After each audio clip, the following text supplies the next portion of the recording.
마이클 샌델 교수가 쓴 책 중에서 이 돈으로 살 수 없는 것들 이런 제목의 책이 있는데 뭐 그 책 제목이 모든 걸 다 담고 있는 그런 내용입니다.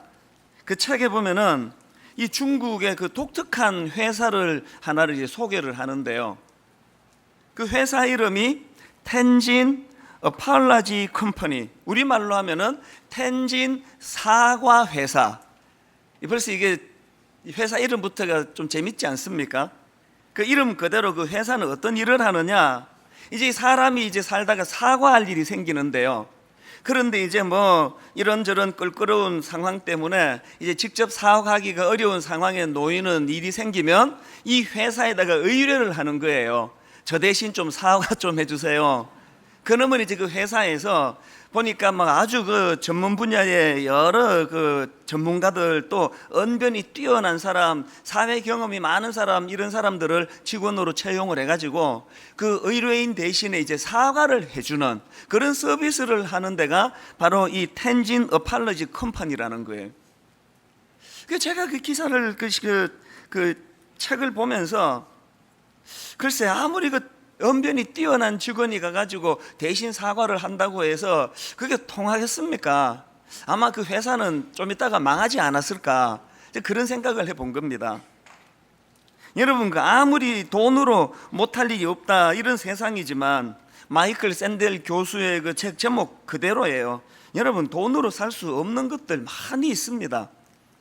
그래서 제가 그 책을 읽다가 불쑥 떠올랐던 게 옛날에 그 인터넷에서 읽었던 그 돈으로 살 수 없는 8가지 그런 글을 읽었던 기억이 나는데요. 자, 한번 들어보십시오. 돈으로 집은 살 수 있지만 가정은 살 수 없습니다. 돈으로 침대는 살 수 있지만 잠은 살 수 없습니다. 돈으로 시계는 살 수 있지만 시간은 살 수 없습니다. 돈으로 책은 살 수 있지만 지식은 살 수 없습니다. 돈으로 지위는 살 수 있지만 존경은 살 수 없습니다.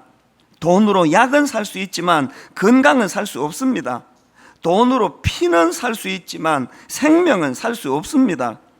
돈으로 친구는 살 수 있지만 친구의 사랑은 살 수 없습니다. 이게 지금 마이클 샌델 교수가 말하는 그 책 제목, 돈으로 살 수 없는 것들, 바로 그거 아닙니까? 저는 그 8가지 항목을 보면서 이 돈으로 집은 살 수 있고 침대는 살 수 있고 시계는 살 수 있고 책은 살 수 있지만, 그러나 돈으로 이 평안을 상징하는 잠은 살 수가 없고 건강은 살 수가 없고 생명은 얻을 수 없다. 그러면 이 신앙생활이라는 게 뭐냐? 여러분, 신앙생활이라는 것은 돈으로는 절대 살 수 없는 그것을 추구하는 게 이게 신앙생활 아닙니까? 그렇기 때문에 여러분, 지금 우리가 우리 신앙생활을 점검할 때 나는 이 신앙생활을 통해 뭘 추구하느냐, 그 돈으로 살 수 있는 물질적인 것밖에는 추구하는 게 없으면은 여러분의 신앙생활이 그만큼 지금 저질이라는 걸 말하는 거예요. 우리 신앙생활이 절대 돈으로는 살 수 없는 그것을 추구하는 것이 점점 확장이 되고 있다면 내 신앙이 지금 자라고 있는 겁니다. 그래서 저는 이런 식으로 생각을 해보면서 제 신앙도 점검해 보기를 원하는데요. 그러고 보면 이 신앙생활이라는 것은 그 돈으로 살 수 없는 본질적인 것을 추구하는 것이다 보니까 이 마음이 굉장히 중요한 거예요. 우리 마음이 어떤 자세, 이 마음의 동기. 그래서 저는 우리 교회 교역자들에게 종종 하는 이야기 중에 하나가 뭐냐, 하나님이 저와 여러분에게 원하는 그것들을 이렇게 압축하면 딱 하나로 요약될 수 있다. 하나님이 우리에게 요구하시는 게 많지 않습니까? 뭐 이것도 하지 마라, 저것도 하지 마라, 이것도 해라, 저것도 해라, 많은 걸 요구하시는데요, 그걸 다 압축하면 딱 한마디로 압축할 수 있는데, 하나님이 우리에게 요구하시는 엑기스는 딱 하나예요. 너 마음을 다오. 내 마음을 다오. 이거예요. 그렇기 때문에 저는 새벽에 일어나 묵상을 하다가 가끔씩 그런 하나님의 마음이 느껴질 때가 있습니다. 이 새벽에 일어나 주님 앞에 묵상하며 나아가면은 그 하나님의 음성이 들리는 것 같아요. 이 목사, 네 마음을 다오. 그렇기 때문에 우리가 신앙이 자라간다고 한다면 이 돈으로 살 수 없는 것들을 소중히 여기고, 이 눈으로 보이지 않는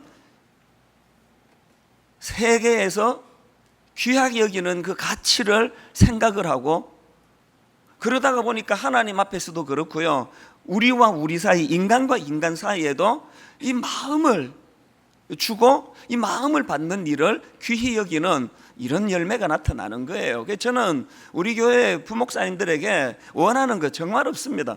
가끔씩 후배 목사님들이 오랜만에 저를 찾아와 가지고 막 무슨 홍삼 액기스 같은 거 사갖고 오면은요, 그게 뭐 별로 반가운 정도가 아니고 전 너무 싫어요. 그게 돈도 없는 부교육자 생활을 하면서 뭐하러 이런 거 비싼 걸 마음으로 그냥 환불해라고 그러고 싶은 마음이에요. 그 무슨 손에 들려진 그 선물이 반가운 게 아니에요. 그 사람 자체가 반가운 거 아닙니까? 그러다가 보니까 가끔씩 이제 또 이런 것들 때문에 또 상처를 받을 때가 있습니다. 한 번은 이런 일이 있었는데요, 미국 유학가 있는 제가 아끼는 후배인데 참 고맙게 늘 제게 마음을 줘요. 메일로 근황을 소개하고, 목사님 힘들 때 그 목사님 설교를 통해 이렇게 제가 참 회복이 됐습니다, 막 그런 격려의 글도 보내오고, 정기적으로 그렇게 제게 마음을 주던 교역자가 있었는데요, 이분이 이제 유학 생활을 끝나고 한국으로 귀국해 가지고는 또 이제 찾아와서 인사를 하고 또 메일을 나누고 그렇게 마음을 주는 교역자가 있었는데, 이제 유학을 끝내고 한국으로 왔는데 교회가 이제 잘 연결이 안 되는 거예요. 목회를 해야 되는데. 그래서 이제 이분이 고뇌를 하다가 개척을 한 거예요. 완전히 맨 땅에 헤딩하기예요. 후원해주는 데가 한 군데도 없으니까요, 자기 집에서 이제 개척을 시작한 거예요. 여러 번 그 과정에서 저를 찾아와서 이제 기도 부탁을 하고 그랬기 때문에 저도 이제 마음을 갖고 기도를 했는데, 바로 그 즈음이에요. 이 하나님이 일하시면 참 놀랍습니다. 분당 우리 교회 어떤 권사님 한 분이 저를 찾아오시더니 엄청난 돈이에요. 1억 원을 내놓는 거예요. 그러면서 이거 목사님 어디 필요하다고 생각하시는데 쓰십시오. 그래서 제가 그 돈을 우리 사무장을 통해 가지고 교회 헌금에다가 접수를 하고 그 권사님께 여쭈어봤습니다. 권사님, 이 어마어마한 돈인데 이거 어디다 쓰기를 원하십니까? 목사님이 그냥 알아서 하시려는 거예요. 그런데 그 순간에 퍼뜩 떠올랐던 게 그 후배 교역자였습니다. 지금 이 개척을 하고 자금이 없어가지고 집에서 지금 예배를 드리고 있는데 이게 얼마나 요긴하게 이 헌금이 쓰이겠나. 또 그분은 제가 신뢰할 수 있는 목사님이거든요. 그래서 권사님께 이래도 되겠습니까? 그러니까 좋네요, 그렇게 하시라 그러더라고요. 막 얼마나 마음이 기쁜지 바로 그 목사님께 전화를 해서 이제 오라고 그랬어요. 그리고는 이제 이 헌금에 대한 설명을 하고, 우리 교회에서 이제 그 권사님의 목적 헌금이니까 이거는 바로 이제 전달할 수가 있으니까 이제 계좌 이체로 헌금해 주겠다고 그렇게 잘 전달이 됐습니다. 근데 그러고 나서 참 이해가 안 되는 일이 벌어진 거예요. 딱 그렇게 1억 원이 전달되고 나서 그 목사님이 더 이상 저한테 연락을 안 하는 거예요. 뭐 전화도 안 오고 메일도 안 오고 뭐 찾아오지도 않고, 가끔씩 소문으로 이제 교회가 잘 되고 있다, 또 워낙 또 신실한 분이니까. 그래서 제가 마음으로 날 위해서 그래 주는 거지, 바쁘고 그러니까 자기라도 날 배려해 주느라고 그런 거지라고 억지로 내가 그렇게 이해를 하는데, 머리로는 이해가 되는데 가슴이 이해가 안 되는 거예요. 그래도 그렇지, 메일 한 통 보낼 수 있는데 계속 이제 시간이 갈수록 자꾸 내 마음에서 이게 부담이 되는 거예요. 그래서 자꾸 이제 나쁜 공상이 드는 거예요. 그럼 그 사람은 애당초 나라는 인격을 귀히 본 게 아니고, 나 큰 교회 목사니까 내 손에 들려져 있는 떡을 쳐다보고 처음부터 다가온 건가? 이런 그 사실은 아닌데도 불구하고 그런 못된 생각까지 제 마음에 자꾸 들더라고요. 제가 지난주에 설교를 준비하다가 문득 그 일이 떠올랐던 것은요, 그 목사님에 대한 마음 때문이 아니에요. 그 목사님에 대한 원망을 내가 지금 말하자는 게 아니고요, 그건 다 정리가 됐는데 그 과정에서 그분에게 좀 섭섭한 마음을 가지면서 너무너무 중요한 영적인 사실을 내가 하나 깨닫게 된 거예요. 그날도 이제 마음이 좀 섭섭해지는 생각이 들던 그 어간인데 불쑥 내 마음에 드는 생각이 뭐냐면 이게 혹시 하나님을 향한 내 태도가 아닐까? 이게 여러분의 태도 아닙니까? 수능 시험을 앞에 놓고 있으면 막 덕달같이 하나님 앞에 나와가지고 좋은 대학 보내주시옵소서, 찍는 것마다 다 맞게 주시옵소서, 그렇게 열심히 기도하다가 수능 딱 끝나고 나면은 그 목사님이 저한테 그랬던 것처럼 끝! 뭐 연락도 없고 관심도 없고. 이게 하나님을 향한 우리의 태도 아닌가? 하나님이 이찬수 목사에게 이런 모습을 혹시 섭섭해하지는 않을까? 이게 저에게 너무너무 큰 교훈이 된 거예요. 그래서 오히려 그 목사님이 고마워지더라고요. 목사님이 이 교훈을 내게 주시려고 의도적으로 그런 건 아니겠지만 내가 이 교훈을 얻게 됐구나. 여러분이 주님의 음성이 들려지지 않으세요? 내 마음을 다오. 우리의 신앙은요, 하나님 손에 들려져 있는 떡 잘 보여가지고 저거 내가 얻어 먹어야지. 또 반대로 하나님 손에 들려져 있는 회초리가 무서워가지고 지옥 갈까봐. 그거 아니에요. 모든 신앙생활의 동기는, 그래서 우리가 자꾸 이런 고백을 해드려야 돼요. 저는 하나님 손에 들려져 있는 떡을 보고 있지 않습니다. 하나님 손에 회초리가 무서워서가 아니고 저는 주님이 좋습니다. 내 마음을 다오. 내 마음을 다오. 여러분, 제가 왜 오늘 말씀을 이렇게 시작하는가 하면은요, 오늘 본문에서 지금 바울이 유대인들을 향하여 이 할례 문제를 가지고 이제 지적을 하는 내용들이 열거가 되는데 그 모든 내용을 딱 한마디로 요약하라면 바로 이 문제예요. 자, 오늘 본문 2장 28절 29절을 한번 보십시오. 무릇 표면적 유대인이 유대인이 아니요 표면적 육신의 할례가 아니리라. 네 몸에 새기는 할례가 중요한 게 아니고 네가 율법을 얼마나 잘 지키나 못 지키냐 이것도 문제가 아니고 마음의 동기. 그 다음 한번 보십시오. 오직 이면적 유대인이 유대인이며 할례는 마음에 할지니 영에 있고 율법 조문에 있지 아니한 것이라. 그 칭찬이 사람에게서가 아니요 다만 하나님에게서니라. 하나님을 의식하고 하나님의 칭찬을 목말라하고 하나님으로부터 늘 그분에 대한 사랑을 고백하고 그분이 주시는 위로를 받고자 하는 모든 그 이면에는 내 마음을 다오. 이 하나님의 마음을 이해하는 신앙생활에서 기인한다는 거. 여러분, 이 부분을 우리말 성경으로 보면 더 선명하게 하나님 마음을 읽을 수가 있습니다. 자, 보십시오. 겉으로 유대 사람이라고 해서 참 유대 사람이 아니고 몸에 받은 할례가 참 할례가 아닙니다. 오히려 속 사람이 유대 사람이라야 참 유대 사람이며 문자화된 율법에 의해서가 아니라 성령으로 마음에 받은 할례가 참 할례입니다. 그 칭찬은 사람에게서가 아니라 하나님에게서 옵니다. 여러분, 여기 나오는 할례는 마음에 할지니 또 문자화된 율법에 의해서가 아니라 성령으로 마음에 받은 할례가 참 할례입니다. 이걸 다 다른 말로 요약하면은 네 마음을 다오. 네 마음으로 행한 할례, 네 마음으로 지키는 율법, 네 마음으로 드려지는 모든 행위, 하나님이 원하시는 건 딱 그거 하나라는 거예요. 여러분, 오늘 전반기 설교를 마무리하면서 지난 한 학기를 전체를 요약해서 이 한마디로 우리에게 던져질 수 있다고 생각하는데요, 여러분은 여러분 앞에 여러분의 마음을 드리고 계십니까?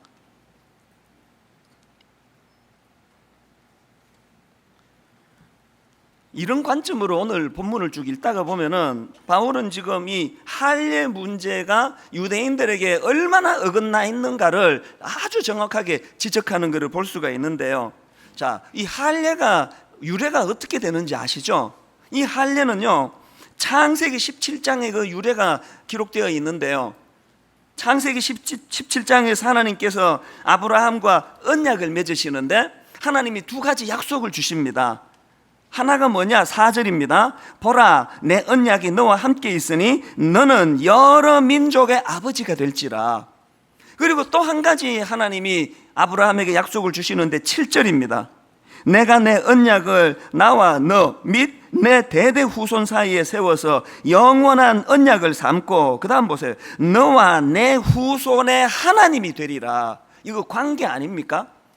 이 언약을 하나님이 주시고는 아브라함에게 요구하신 게 할례예요. 10절을 보십시오. 너희 중 남자는 다 할례를 받으라. 이것이 나와 너희와 너희 후손 사이에 지킬 내 언약이니라. 자, 여러분 한번 생각해 보십시오. 할례의 유래가, 할례의 출발이 이렇게 시작이 됐다고 한다면 하나님이 그 할례라는 종교 의식을 통해 뭘 원하시는 거겠습니까? 이스라엘 백성들이 그 할례 의식을 통해 가지고 하나님과 이 관계 맺음에 대한 감사, 하나님이 우리를 자기 백성 삼아 주신 것에 대한 감격, 이 감사와 감격을 가지고, 맞아, 내가 하나님의 자격 없는데 하나님의 자녀가 됐는데 내가 율법을 지켜야지, 그래야지 그럼. 내가 주님의 거룩을 닮아가야지, 그래야지 그럼.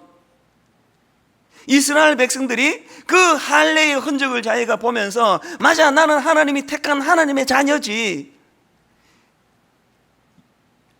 본문의 로마서 2장에서 유대인들이 시간이 지나면서 이 정신을 잃어버린 거예요. 이 정신은 다 잃어버리고 할례 행위라고 하는 그 자체에 자꾸 관심이 가다가 보니까 그들이 어느 정도 타락했나, 이 할례 자체가 하나의 구원을 얻는 수단으로 전락을 해버린 거예요. 마음은 없어도 되고 할례 받기만 하면 난 저절로 구원을 받았다, 나는 할례 받았기 때문에 나 천국 간다. 하나님은 지금 할례를 통해 내 마음을 다오, 그걸 원하시는데 마음은 못 주겠고요. 원하니까 내 할례는 받았습니다. 됐죠? 더 요구하지 마세요. 이게 당시 유대인들의 모습이라는 겁니다.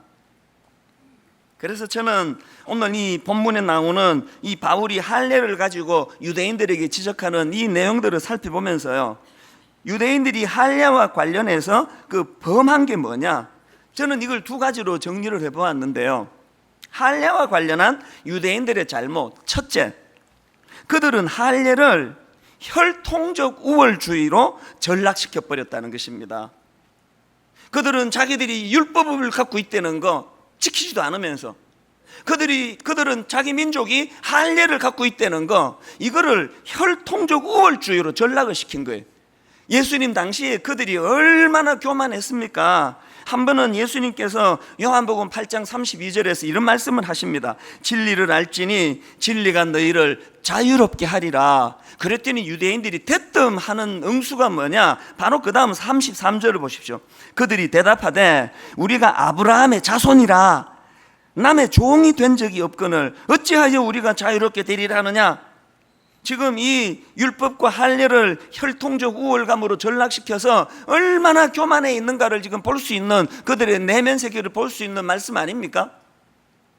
마태복음 3장에 보면요, 이런 혈통적 우월감에 빠져 있는 그들에 대한 세례 요한의 그 무서운 질책이 나오는데요. 자, 우리 같이 한번 읽어보시겠습니다. 마태복음 3장 7절부터 9절까지를 내게 주시는 하나님의 책망이겠거니 생각하고 좀 큰 소리로 한번 읽어보시기 원합니다. 같이 읽습니다. 요한이 많은 바리새인들과 사두개인들이 세례 베푸는 대로 오는 것을 보고 이르되 독사의 자식들아, 누가 너희를 가르쳐 임박한 진노를 피하라 하더냐. 그러므로 회개에 합당한 열매를 맺고 속으로 아브라함이 우리 조상이라고 생각하지 말라. 내가 너희에게 이르노니 하나님이 능히 이 돌들로도 하나님의 자손이 되게 하시리라.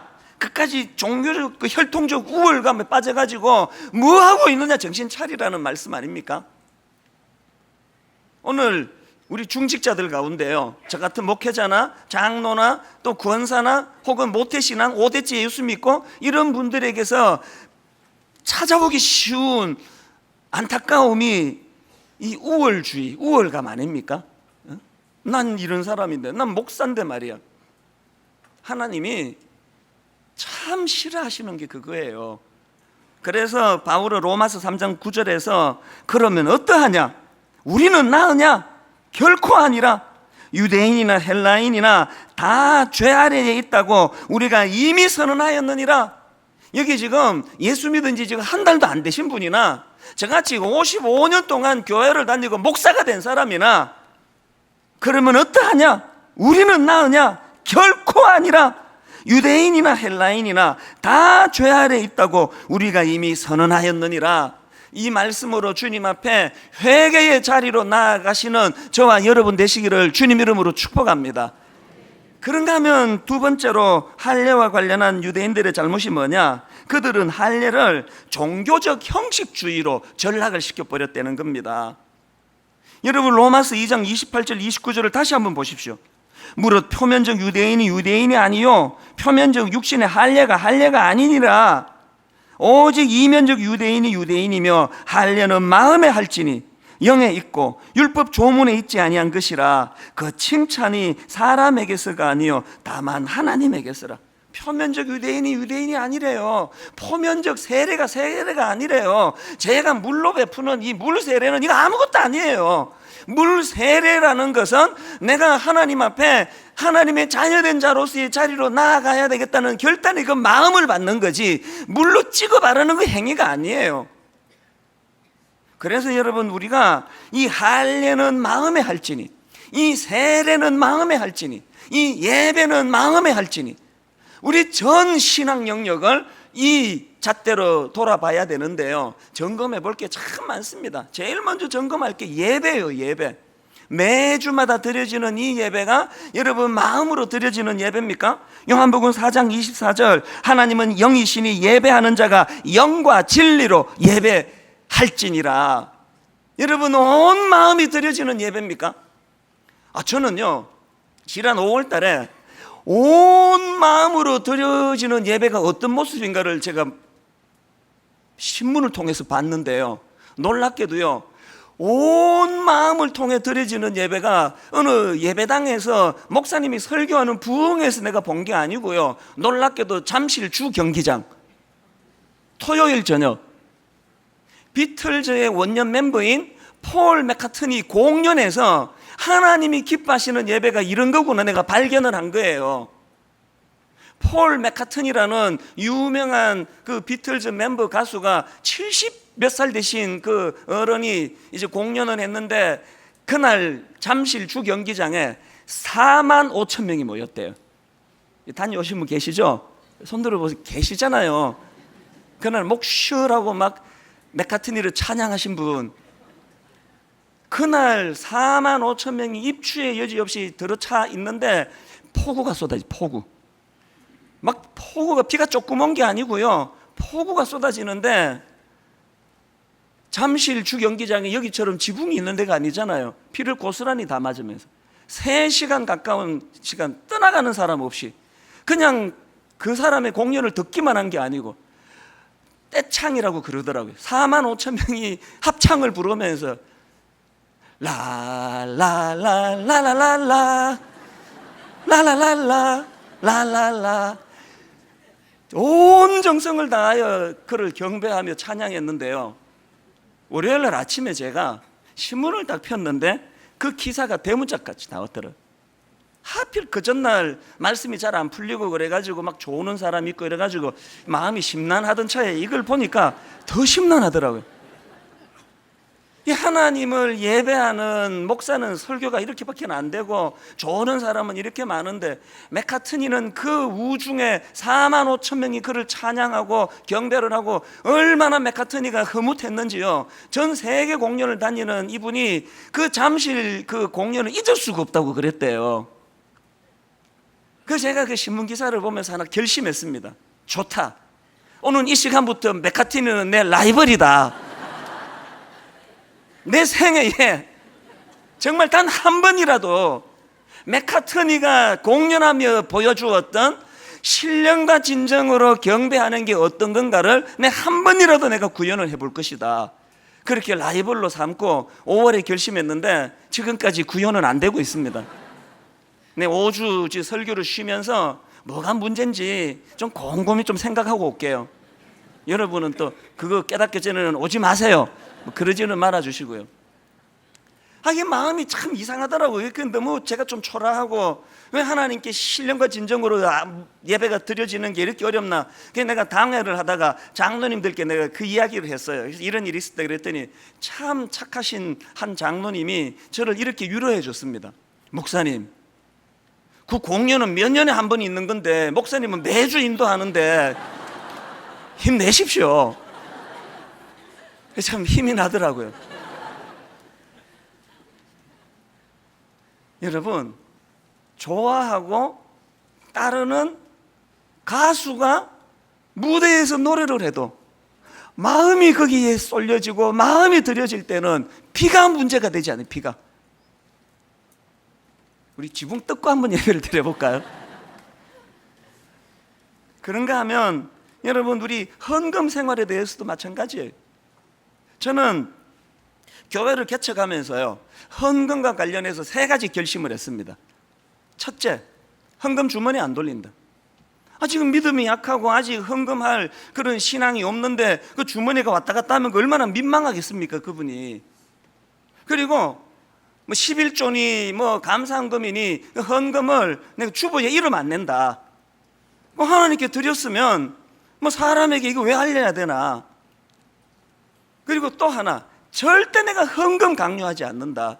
지금까지 13년 동안 이 3가지를 잘 지켜왔다고 저는 생각합니다. 여러분, 제가 이렇게 할 때는요, 제 안에 무슨 자신감이 있는가 하면은요, 헌금은 강요해서 되는 게 아니에요. 이렇게 똑똑하면 여러분들이 내가 좀 강요한다고 하겠습니까? 안 하지, 당연히.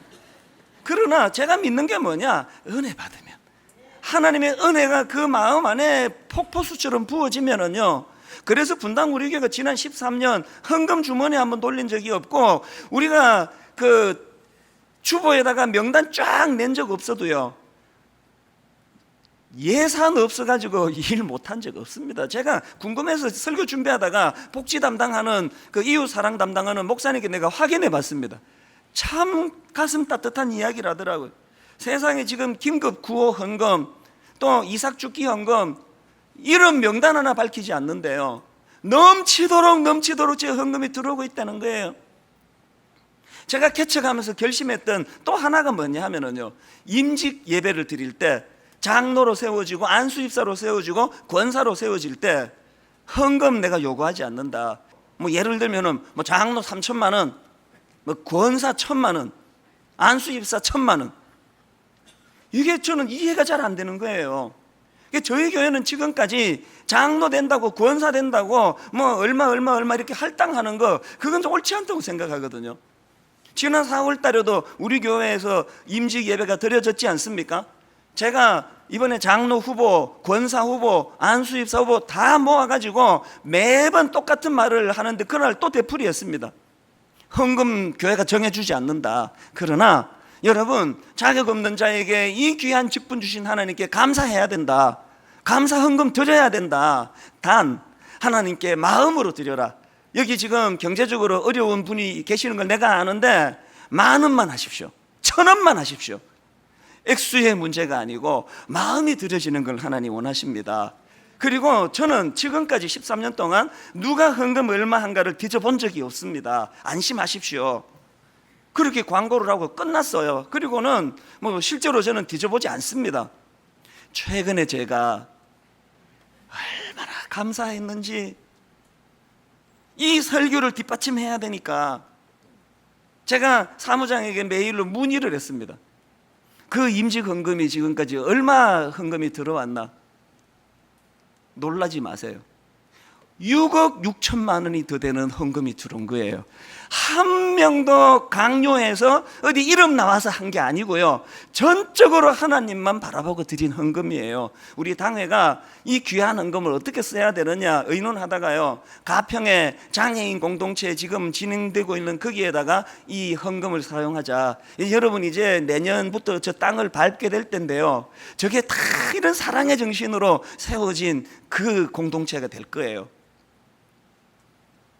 뭘 우리가 추구하는 겁니까? 네 마음을 다오.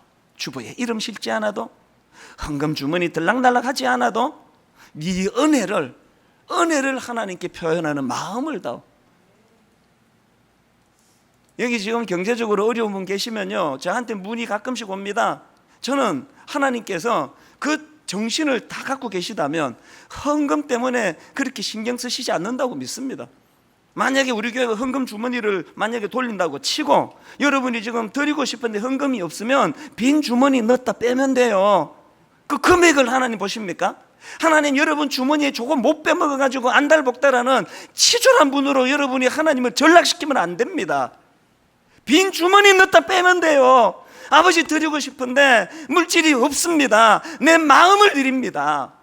이게 하나님이 원하시는 마음이에요. 그런가 하면은 여러분 하루에 단 10분이라도 시간을 내서 묵상하셔야 돼요. 네 마음을 다오. 저는 지난 13년 동안 새벽에 3시에 일어나고 4시에 일어나고 어떨 때는 의사가 경고하셔가지고 이렇게 수면 부족하면 안 됩니다. 억지로 잠을 청해가지고 5시에 일어날 때고 있고 그러지만 확신합니다. 오늘 13년 동안 끝없이 달리고 또 달렸지만 지치지 않고 회복이 될 수 있던 원동력은 저 새벽이라고 생각해요. 새벽에 주님 앞에 네 마음을 다오. 여러분 우리가 왜 신앙생활 가운데 이런 하나님 앞에 마음을 드리는 이 종교적 형식주의가 아니라 이것이 왜 중요하냐? 능력은 거기서부터 나오는 거기 때문이에요. 제가 최근에 어느 책 소개를 하는 글을 읽다가 깊은 생각에 빠진 적이 있는데요. 그 불교 책을 소개하는 그 소개서인데요. 그 책 제목이 흔들리는 마흔, 붙잡아주는 화두, 이런 제목의 책인데 이 화두라는 단어가 이게 불교 용어 아닙니까? 그 내용을 보니까 그 불교의 화두를 이제 그 현대적 언어로 풀어서 쓴 책이라는 거예요. 그러면서 이제 그 책을 소개하면서 그 수록된 책 내용 일부를 읽어주는데 참 이게 참 묘한 생각을 갖게 하더라. 한번 들어보십시오. 한 수행자가 노 선사에게 물었다. 절벽에 매달려 있지만 곧 떨어질 것 같습니다. 어떻게 할까요? 그랬더니 그 노 선사가 이렇게 말했습니다. 손을 놓게. 그 죽으라는 얘기 아닙니까? 또 노 선사에게 이런 질문을 했습니다. 다른 수행자도 물었다. 벼랑 끝에 간신히 버티고 서 있는 중입니다. 어떻게 할까요? 노 선사가 이렇게 말했습니다. 한 걸음 더 내딛게. 그 절벽에 떨어져 죽으라는 이야기 아닙니까? 이거를 소개하고요. 거기서 부연 설명을 붙여놓은 게 기가 막혔습니다. 한번 들어보십시오. 언론인 출신의 저자는 불교의 화두를 소개하면서 따옴표하고 날마다 펼쳐지는 일상 속에서 작게라도 죽는 연습을 해야 한다는 메시지를 끌어낸다. 불교의 화두를 현대적 언어로 풀어낸 책이다. 내가 이거보다 깜짝 놀랐던 게 이 날마다 일상 속에서 작게라도 죽는 연습을 해야 된다는 건 이게 우리 문장 아닙니까 이게? 저도 제 벽에다 고린도전서 15장 31절 나는 날마다 죽노라 이거 붙여놓고 맞아 내가 날마다 죽어야 돼. 작게라도 죽는 연습을 해야 돼. 난 이게 우리 기독교 건 줄 알았는데 불교도 이걸 쓰고 있더라고요. 불교도 작게 날마다 죽어야 된다는 거예요. 그래서 벼랑 끝에 매달려 바둥바둥 하지 말고 손 놓아라. 절벽에서 그냥 한 걸음 더 나가라. 떨어져라. 죽는 연습을 해야 된다는 거예요. 그래서 내가 이거 우리 건데 지금 이게 다 쓰는구나 다. 깨달은 게 뭐냐면 기독교만이 아니고요 모든 종교가 추구하는 게 다 날마다 죽노라더라고요. 양보하고 희생하고 포기하고 욕심내지 말고 날마다 죽어라. 문제는 뭐예요? 불교 신자도 잘 안 죽어요. 기독교 신자도 잘 안 죽어요. 그러면서 내가 생각이 많아졌는데요. 그러면 기독교하고 불교가 날마다 죽노라라는 공통된 가치 목표가 있다면 불교와 기독교의 차이가 뭐냐? 불교는요 날마다 죽는 연습을 자기 고행을 통해 자기 수행을 통해 자기 몸부림을 통해 자기가 결국은 몸부림쳐서 득도할 수 있다. 이게 불교의 추구하는 방식이라면 기독교는 아니에요. 기독교가 날마다 죽기 위해서 추구하는 방식은 스가랴 4장 6절 만군의 여호와께서 말씀하시되 이는 힘으로 되지 아니하며 능으로 되지 아니하고 오직 나의 영으로 되느니라. 우리가 불교와 다른 게 뭐예요? 우리 고행으로는 안 돼요. 우리 노력으로는 안 됩니다. 자력으로 가능하지 않습니다. 은혜로 되는 거예요. 십자가로 되는 거예요. 오직 성령의 은혜로 이것이 된다. 오늘 이 땅에 우리가 불교 신자들에게 니들 힘으로 안 됐지, 너희들 노력을 안 됐지. 나 지금 되고 있잖아. 왠지 아니? 내 안에 계시는 하나님의 은혜로 된 거야. 이거 보여주는 걸 실패한 거 아닙니까? 우리가 더 안 돼요. 우리가 더 안 돼. 노력조차도 안 하잖아요. 여러분이 목사님들에게 상처받는 게 뭐예요? 설교 못해서 상처받습니까? 맨날 저 목사님은 강단에서 은혜로 날마다 죽는다고 그렇게 맨날 설교했는데 자기에게 결정적인 일이 닥칠 때 그렇게 죽는 길을 안 택하고 비겁하게 사는 길을 택하는 그거 보고 상처받는 거 아닙니까? 결론을 맺으면서요, 갈라디아 6장 17절에서 바울이 이런 고백을 합니다. 이후로는 누구든지 나를 괴롭게 하지 말라. 내가 내 몸에 예수의 흔적을 지니고 있노라. 지금 갈라디아 6장에 보면은요, 바울을 괴롭히는 대적하는 사람들이 있어요. 암만 예수 잘 믿어도 할례 받아야 돼. 할례. 왜 할례를 안 받느냐? 그랬더니 바울이 나는 할례 대신에 예수의 흔적이 있다.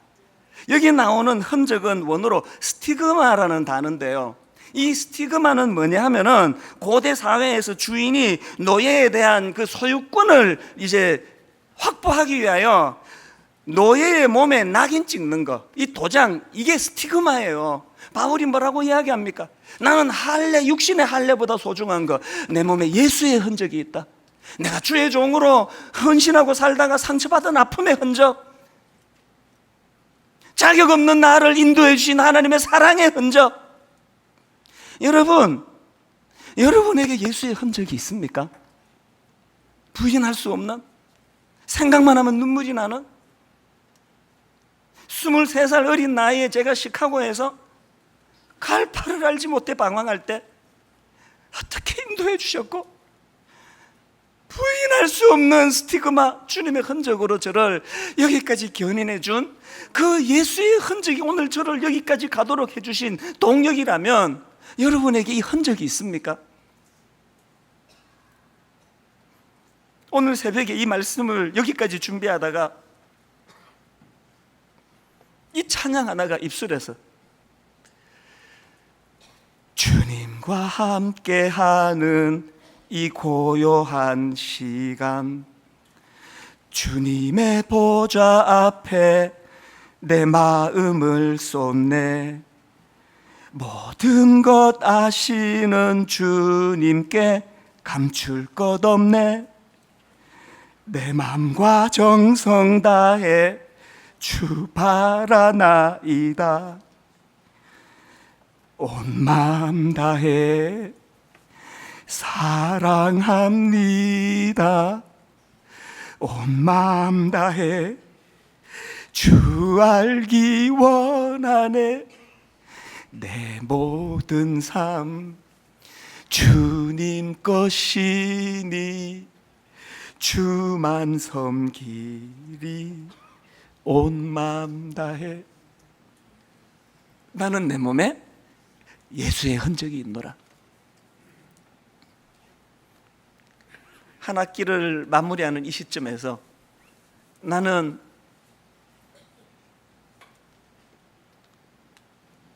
이 주님 향한 이 사랑의 마음이 있는가? 이 사랑의 마음으로 할례를 받고, 이 사랑의 마음으로 율법을 지키고, 이 사랑의 마음으로 예배를 드리고, 이 사랑의 마음으로 헌금을 드리고, 이 사랑의 마음으로 이웃을 섬기고 봉사하고. 여러분, 오늘 이 찬양을 같이 부르시면서 하나님 앞에 우리 자신을 돌아보며, 여러분 이 찬양을 드릴 때 우리 귓가에 주님의 음성이 들려지기 원해요. 네 마음을 다오, 내 마음을 다오. 우리 이렇게 가사를 생각하며 찬양합니다. 주님과 함께하는 이 고요한 시간, 주님과 함께하는 이 고요한 시간, 주님의 보좌 앞에 내 마음을 쏟네. 내 마음을 모든 것 아시는 주님께 감출 것 없네. 감출 것 없네. 내 마음과 정성 다해 주 바라나이다. 네 마음을 다오, 온 마음 다해 사랑합니다. 온 마음 다해 주 알기 원하네. 주 알기 내 원하네. 모든 삶 주님 것이니 주님 것이 주만 섬기리. 온 맘 다해, 온 맘 다해 사랑합니다. 온 맘 다해 주 알기 원하네. 주 알기 원하네. 내 모든 삶 주님 것이니 주님 것이 주만 섬기리. 온 맘 다해. 우리 이렇게 고백하기 원합니다. 나 염려하지 않아도 내 쓸 것 아시니 나 오직 주의 얼굴 구하게 하소서. 다 이해할 수 없을 때라도 감사하며 날마다 순종하며 주 따르오리다. 여러분이 음성이 들리세요? 내 마음을 다오, 내 마음을 다오, 온 마음 다해 사랑합니다. 온 마음 다해 주 알기 원하네. 내 모든 삶 주님 것이니 주만 섬기니 온 마음 다해. 마지막으로 하나님 앞에 마음을 드립니다. 온 마음 다해 사랑합니다. 온 마음 다해 주 알기 원하네. 내 모든 삶 주님 것이니 주만 섬기니 온 마음 다해. 이 시간같이 통성으로 기도할 때 이 음성이 들려지기 원합니다. 내 마음을 다오. 사랑하는 아들아, 사랑하는 내 딸아, 네가 가장 고독하고 외로울 때, 너 가장 힘들 때 어떻게 은혜를 받아 여기까지 왔으며 어떤 예수님의 흔적, 십자가 흔적으로 은혜를 누리며 여기까지 왔는지 기억하기를 원한다. 우리 한 목소리로 기도할 때 주님, 내 몸에 예수의 흔적이 있기를 원합니다. 통성으로 같이 기도하시겠습니다. 살아계신 하나님 아버지, 이 시간 주님 앞에 온 마음 다해 주님을 사랑합니다. 온 마음 다해 주님의 뜻을 알아 행하기를 원합니다. 아버지, 내 마음을 다오 말씀하시는 하나님의 마음을 깨달아 알기를 원합니다. 하나님, 유대인들이 할례는 베풀었지만 율법은 행했지만 주님을 향한 이 마음이 사라져버렸던 로마서 2장에서의 바울의 지적이 저를 향한 하나님의 지적인 줄로 믿습니다. 하나님 아버지, 쌍히 여겨주시고 은혜의 자리로 나아가게 하여 주시옵소서. 하나님 아버지, 내 모든 삶 주님 앞에 드려지기를 원하오니 온 마음 다해 주님을 사랑하고 아버지 믿음을 가지고 이 세상을 살아갈 수 있는 아버지 저희의 하나님 아버지 은혜의 자리로 힘을 다하여 살아가기를 원하오니 관계로 다가오신 하나님의 은혜를 잊어버리지 않게 아버지, 우리 성도님 하나님에게 계신 은혜와 삶의 형평 정화를 속에서 성하는 의 감격을 당신은 주님을 받아 되기를 원합니다. 은혜의 빛으로 아버지, 그 은혜의 감사로 살아갈 수 있는 은혜 주시고 이 은혜가 우리가 마음 가운데 남아 주시옵소서. 하나님 아버지, 손살같이 지나가는 세월 앞에 결국 우리 신앙생활에 남는 것 하나, 주님 사랑하는 마음인 줄로 믿습니다. 주님 사랑하지 않고 움직이지 않게 해주시고, 주님 사랑하지 않고 예배 드리지 않도록 도와주시고, 주님 사랑하는 마음으로 예배 드리고, 주님 사랑하는 마음으로 헌금하고, 주님 사랑하는 마음으로 이웃을 섬기고, 내 마음을 다오 말씀하시는 주님 앞에 눈물로 반응하는 저희들 되게 하여 주시옵소서.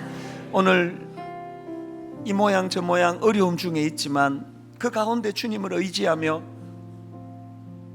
내 몸에 예수의 흔적을 지녔노라 고백했던 바울처럼 주님과 더불어 동행하는 복되고 아름다운 성도님들의 삶이 되게 하여 주시옵소서. 인도해 주시는 주님 감사드리옵고 예수님 이름으로 기도드립니다. 아멘. 우리 다 자리에서 일어나셔서 우리들의 찬양 231번입니다. 하나님 앞에 결단하면서 우리 큰 소리로 선포하며 이렇게 찬양합니다. 세상 흔들리고 세상은 사람들은 변하여도 나는 주를 섬기리. 주님의 사랑은 영원히 변하지 않네. 주님의 사랑은 여러분 이렇게 고백하시기 원합니다. 나는 주를 신뢰해. 다시 한번 선언합니다. 세상 흔들리고 사람들은 변하여도 나는 주를 섬기리. 주님의 사랑은 영원히 변하지 않네. 여러분 우리가 드릴 수 있는 한마디, 나는 주를 신뢰해. 오직 믿음으로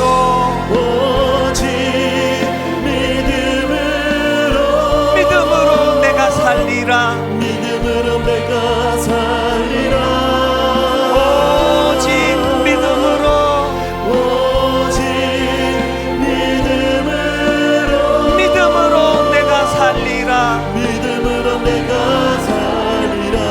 믿음 흔들리고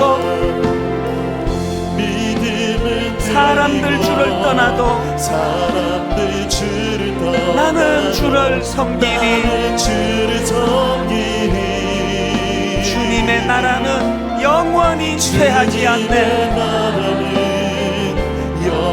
이 고백 주님께 드립니다. 나는 주를 신뢰해.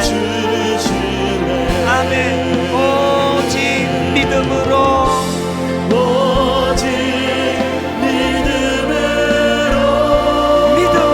내가 살리라. 오직 믿음으로 내가 살리라.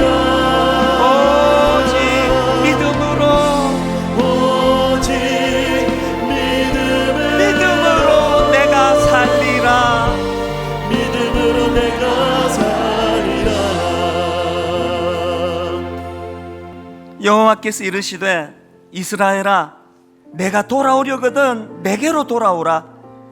내가 만일 나의 목전에서 가증한 것을 버리고 내가 흔들리지 아니하며 유다인과 예루살렘 주민들아, 너희는 스스로 할 일을 행하여 너희 마음 가죽을 베고 나 여호와께 속하라. 하나님, 이 하나님의 마음을 알고 주님 앞으로 마음을 드리는 아름다운 저희들의 신앙생활 되게 하여 주시옵소서.